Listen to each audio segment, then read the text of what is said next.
Welcome, friends. We are recording live from the LBTQ Women's Inform, Inspire and Celebrate event in recognition of International Women's Week 2024. I'm your resident host, Meg Talks. For this episode, I am joined by Dee from Pride in London. Hello, hello. Woody woo!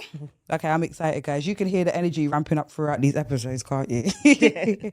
For this episode, we're doing something quite different to what you're going to have heard from all the other episodes, and I'm here for it and I am excited. So there is going to be a really unique focus on diverse families. Now, when we were downstairs, we had a conversation that for me personally, this is going to be a meaningful conversation because I've not really had representation or access to a queer family or queer families. And I know that you've got an amazing story that I'd love to tap into. So first and foremost, let's just tap into a little bit of who you are. So what do you do for a living? What are your top three passions? So in my day job, I'm Director of Partnerships and Growth at Pride in London. So I managed to do Pride in my day job. I also do Pride Cymru as part of my charity work, and I'm a trustee and on the board of directors there. So it's my day job and my gay job, as I like to say, covering both there. In terms of other passions, I run a support group for parents of transgender children because when I first started parenting a trans child, there was no support around me. There was nothing available in Wales where I was living at the time. So I do that, and that's probably one of my key passions. I mean, that all sounds very fancy, but I think beyond all of that, there's a really interesting person that feeds all of those avenues and all of what you do. I feel really honoured and quite privileged to be able to unveil some of who you are and how you contribute. So prior to becoming a parent, in terms of your identity within the LGBT plus space, how did you identify and how did that resonate with you on your journey? So I've always identified as bisexual.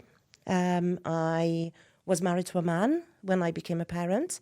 So in a very kind of straight heterosexual relationship, even though I was a bisexual identifying person myself.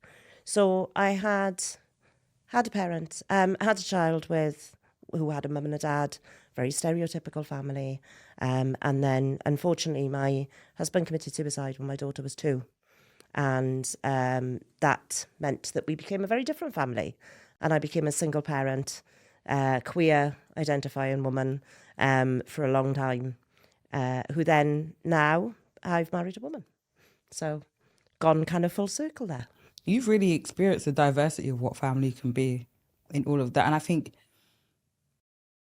that brings a wholesome nature to parenting, that it's not just coming through one lens, because I think you see that in society, especially culturally, from the cultures that I'm from, the idea of what family should be is quite binary and quite rigid. And I think that influences how you raise your kids from that very limited perspective, which a lot of kids want to break up. They're like, yeah, I forget that crap. But I think you definitely bring quite an expansive experience to that. So was there a difference in experience that you've had as a parent coming from a heterosexual environment as a parent to being a queer parent? Is there any differences from a societal perspective? From a societal perspective, there's huge differences. And there's definitely been huge differences that I've seen. So you were definitely looked upon differently as a same-sex parent relationship of a child compared to opposite-sex parents relationship. So that heterosexual normative relationship was very much, we were considered to be normal, as people would put it, and a standard family, 2.4 children, the house and the marriage and the cars and everything else that went with that. And then coming out of that and actually dating women again, and was when I first, I suppose, touched upon and experienced what that bias is truly like. Because before I was a parent, I don't think I experienced that much bias as a bisexual female. I'd been in relationships with women before. I'd never really experienced a huge amount of homophobia, or certainly not directed straight at me. But as a parent, that definitely changed. So we were the only same-sex parents in my child's school. So we were definitely the ones that stood out. We were that family that were considered to be different. And then we went on quite a journey. And I know I touched upon this a little bit with you earlier, Meg, when my child hit puberty and started identifying as trans. And there was a real journey that we went on there, a journey of, I suppose, homophobic shaming from society, where it was considered that it was our fault that my child was trans. It was our fault that my child was queer because our home was queer. And yeah, there was a lot of blame and a lot of shame put on us from society in general, from other parents in school. You would hear people talking. My child would come home with stories of how they weren't allowed, their friend wasn't allowed to come and sleep over anymore because they were trans and we were a queer home and we were clearly making them trans. So yeah, and there was a bit of that from my own family even. There was definitely a comment that I remember from a very close member of my family who once said that it's no wonder my child was trans because the whole house is queer. And how does that feel as beyond being a parent, how does that feel as a person? It's really hard to answer that, if I'm honest, because there's so many multiple emotions that makes you feel. As somebody who is bisexual rather than being purely lesbian and purely homosexual, there was a whole parent guilt, shame factor to what I went through, where I was questioning whether I was doing the right thing by my child. Should I just stick back to, because I'm capable of having a heterosexual relationship, should I have given my child that heteronormative family to grow up in? Was I doing the right thing by them? So there was a whole mum shame situation that I went through. And I think just personally, when you take the being a mum out of it, for me personally, it was the first time I'd really understood how homophobia felt, to be a victim of it. And that took me on quite a journey. I mean, I experienced it in a few sections of my life through parenting at school and then in the workplace when I cut my hair off. And I'd gone from being very femme presenting to definitely looking a little bit more gay as I do now. And, being part of a big corporate CRG. I was sat on their committee. I was feeding into all of the ERG, all of the LGBTQ plus employee network work that was going on in that organisation. And yet, because I was client presenting and I worked in sales, I was asked at one point if I could turn down the gay after cutting my hair, which was really quite a struggle, I think, for me, because it had always been perfectly acceptable. I'd been married to a woman at this point for 5 years, and it was perfectly acceptable for me to be in this gay relationship. It was perfectly acceptable for me to say I was a lesbian in the workplace. But suddenly when I cut my hair... Not the hair. Not the hair. Right. No, suddenly that became, how I was seen, how I was treated, became very different. And it's definitely opened my eyes and made me more of an activist, made me want to fight more for the rights of LGBTQ plus people. It's part of the reason why I got involved in Pride in the first place, and doing that in my spare time with Pride Cymru, and certainly has fed into the work that I want to do day in, day out, every day of my life. And just a quick reflection on this, because there's something in hair, the length of your hair being tied to femininity. And that reaction reminds me of the reaction of when a guy finds out that a girl he fancies is into women. And this idea that there's some kind of a loss. There's some kind of a loss that's happened. Oh, you've gone over to that team or what. I'm like, I've always been here. And it's just a very peculiar reaction that hair is tied to femininity when there are many guys with long and beautiful hair. Even in my culture, locks. Yeah. Like locks are supposed to be long and you're not meant to cut your locks. And you're allowed to wear them long and big.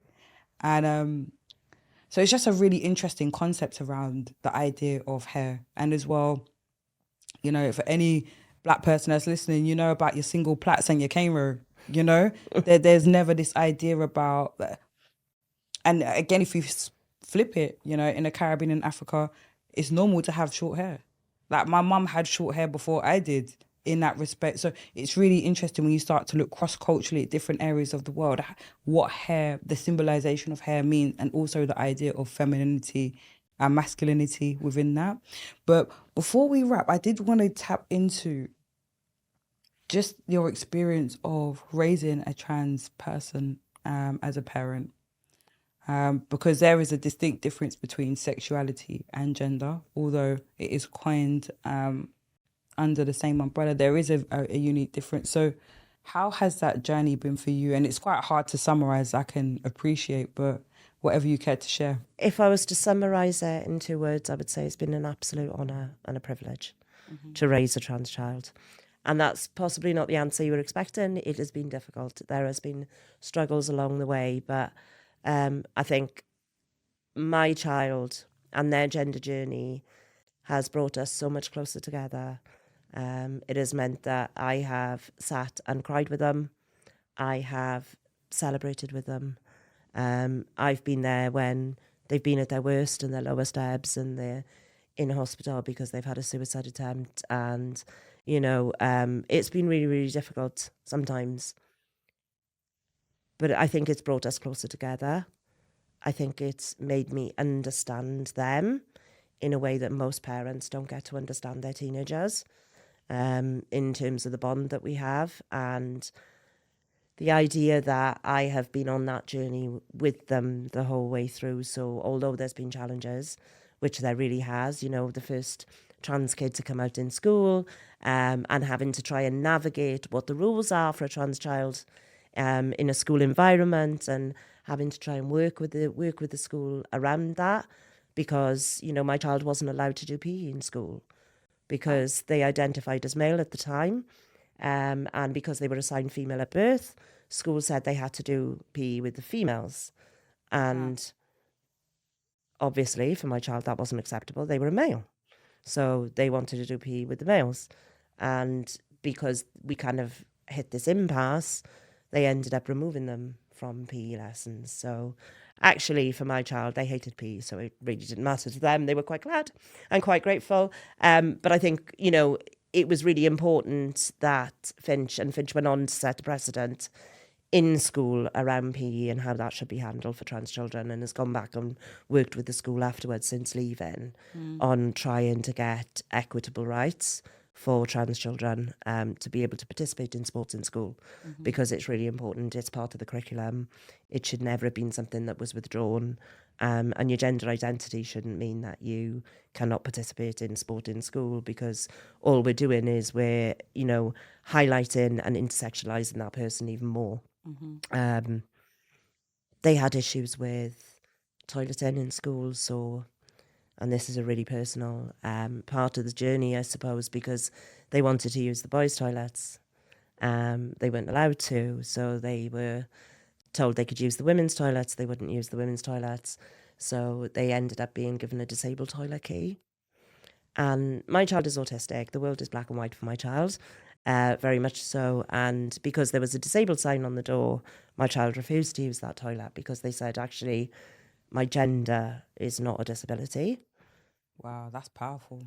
So they refused. And for 5 years in school, they didn't go to the toilet.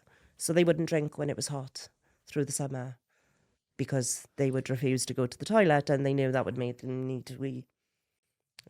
So yeah, I mean, it's definitely been a journey. It's definitely been a journey of self-discovery for me, of self-discovery for them, a journey of us, I suppose, getting to know each other in a way most parents never have the privilege and honour to do. And I'm very, very grateful for that. So yeah, it's been interesting. It's been interesting. Dee, thank you very much for sharing such a special and important part of your world with us. That, do you know what, that bond that you're talking about just reminds me of me and my mum.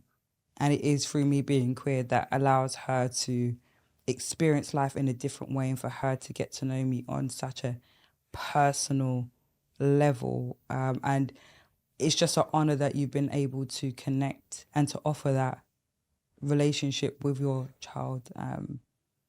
Because I know there's so many stories where that's just absent. So it's amazing that you're able to lend your heart to such an extent, and again, extend your heart to us. So yeah, thank you very much for taking the time to sit with us. I know you're off to do a panel chat just I now. am. So good luck with that. And I'm sure I'll see you at some point throughout the rest of the event. Thank you so much, Meg. It's been a pleasure. All right, take care. Bye. Bye. Folks.